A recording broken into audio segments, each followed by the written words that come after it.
you really give a rundown on what you need to say and how you should do it. Right. To be honest, like in a sense, it's like cleaners for dummies. You know what I mean? You know how they got the books for dummies. Like it really is like you really like telling like what to do, and it's not hard and it's not far fetched from what you're saying.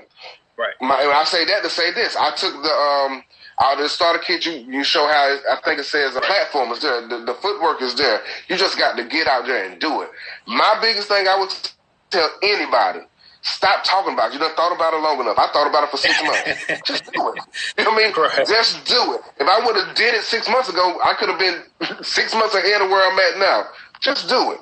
Like I said, you might not have all the money. You might not. And when I say that, the good thing about starting yourself, you don't need what you need for a franchise. Right. You need a fraction of what you need for a franchise to start.